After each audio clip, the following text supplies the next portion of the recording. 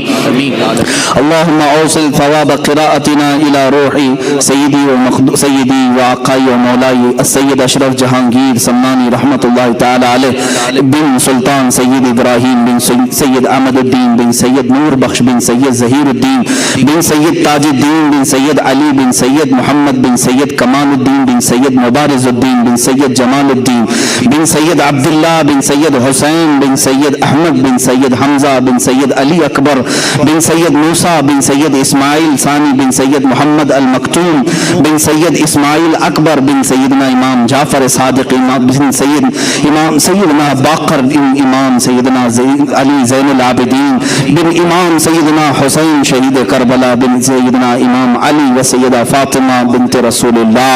اللہم ببرکت هؤلاء المذکورین یسر امورنا وحسن مرادنا وقض حاجاتنا یا قاضی الحاجات.